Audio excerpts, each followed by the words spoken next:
Welcome back, everyone. You've been working all day and now it's after work. I'm Joe, and we're gonna do a little bit more of a deeper dive slash like Joe wears his tin hat theory kind of video, and we're gonna do it a little bit more loose. I've broken down some bullet points for us here since my reaction video, and I went through the video a few more times, and I think I can come up with some form of a potential synopsis for what might be happening here, and I'm sure by now everyone's probably got all the parallel thoughts as well. But I figured, you know what, hey, we'll go through it, we'll go beat for beat out here, and as you know, certain things I'm talking about specifically come up, I'll make sure that the trailer part of the trailer that I'm talking about is being played over here. So let's get into it. And if you enjoy what we're doing here, I play a lot of games after work. I'm a big JRPG, retro, survival horror, Nintendo head, so you'll see a lot of that on the channel here. I also stream on Twitch Monday through Thursday and either Saturday or Sunday depending on what I'm doing IRL, and that's pretty much it. All right, let's get into this. So first thing we notice right away at the beginning of the trailer is that Grace is by herself in this hotel. Alyssa is out potentially doing an investigation, but it's interesting to see that Grace is with her in the hotel. So it kind of means that Alyssa is bringing her everywhere. Father may be deceased, not around, we're not sure. But the first tinfoil hat theory I have is that maybe Alyssa is taking Grace with her because maybe it's Grace that the connections are after. She says that they're coming as soon as the lights go off, and kind of proceeds to like get into a rush of like getting all the essentials, you know, the flashlight, making sure she has exactly what she needs to get out of there. Her purse probably has a laptop full of information on whatever she's investigating. She's a journalist, right? So it would make sense that certain people would be after her if she has critical information. And that right there is our tie into Resident Evil 7 and 8. And maybe the old man in the chair in the first trailer really is Brendan Bailey, the leader of the Connections, which further ties back into Resident Evil 1. I mean, essentially the entire series, right? But specifically 5, where his name is mentioned in a document about him presuming to be dead after having, you know, essentially too much information. He was an assistant to Oswald Spencer, and he was the person running Umbrella in Africa, essentially being responsible for, you know, bringing over more of the progenitor flower for James Marcus to work on. And speaking of other people that were in the first trailer, that hooded gentleman appearing again, and he looks to be infected, possibly. Maybe he's just following orders, and the eyes are being hidden, which at this moment right now, I think is more just like this dude is a grunt and not so much, you know, anyone of importance. Maybe we'll see like their face and it'll have like the glowing eyes or something like that, you know, something dramatic. It's more of like, you know, they're hiding the eyes because, you know, it's the less you know, the more you fear approach that they're trying to go with.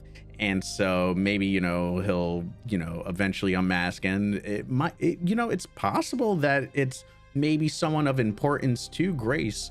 Just thinking about it now, it's like, oh, maybe it's the father being that's been infected or something like that, and that's the full circle of the family, right? That would be twisted, but let's not get ahead of ourselves here.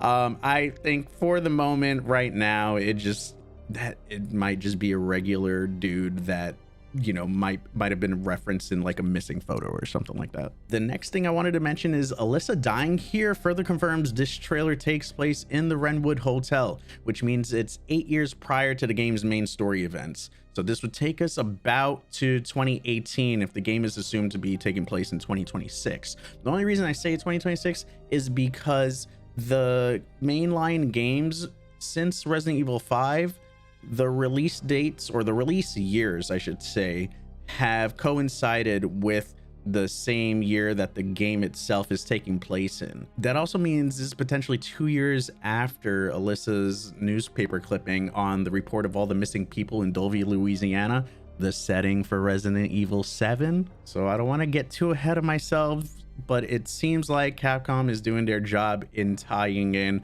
and making the connections, no pun intended, between both the earlier Resident Evil games and Resident Evil 7 and 8, and kind of tying in the deeper lore of Umbrella and all these subsidiary black market companies that have come across since the downfall of Umbrella. Another thing to take note is, and this is like another theory, right? And it's also possible after the boat incident that you learn about in RE7 that was carrying Evelyn and Mia Winters, maybe caused Brandon Bailey to keep constant track of Alyssa, because maybe Alyssa was doing more investigations after that. Her character in Outbreak kind of leads to be more of like the persistent type, so I wouldn't put it against her if like she's been doing further investigations and found her own information on the connections and its ties with Umbrella, and maybe got too deep into it, and now, you know, this is the payback for going too deep. And another thing to rewind back on, which for those who may just be seeing this video and didn't see my last video,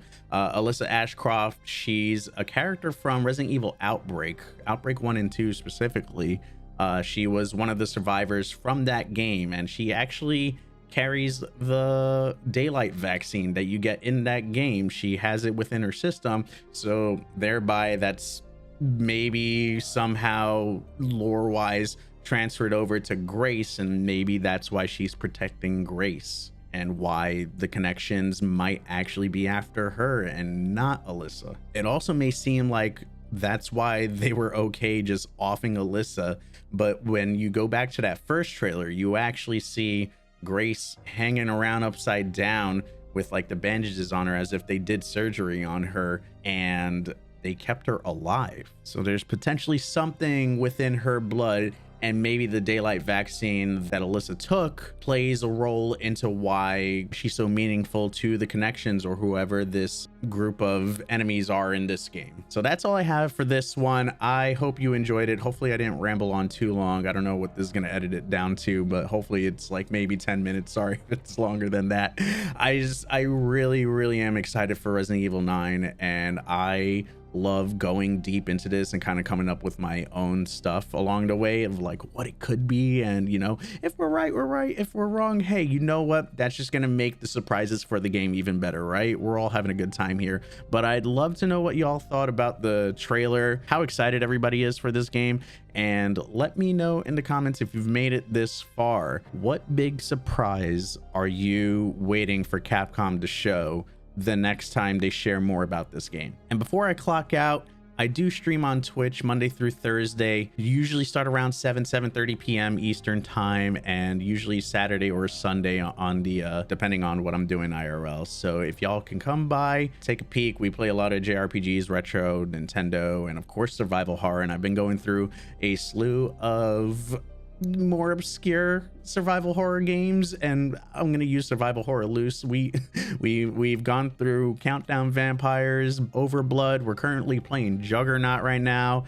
We did a little bit of Galarians. Well, actually we beat Galarians and then we stopped about halfway through Galarian's Ash, but I do plan on returning to that. So if you're down for some obscure madness, please stop on by. We're on a little bit of a partner push too, and we're almost there to unlocking the app, so any support you guys can share while you maybe you have some downtime and want to pop into a stream and say hi, please do so. We have an awesome community over there, and I'll leave all the links to my other reaction videos down in the description below if y'all want to check that out, Resident Evil stuff, and anything that I may have put out from Gamescom at this point I'll continue to add into here too. This is Joe clocking out. Take care, love y'all, and remember, fight for your dreams and your dreams will fight for you.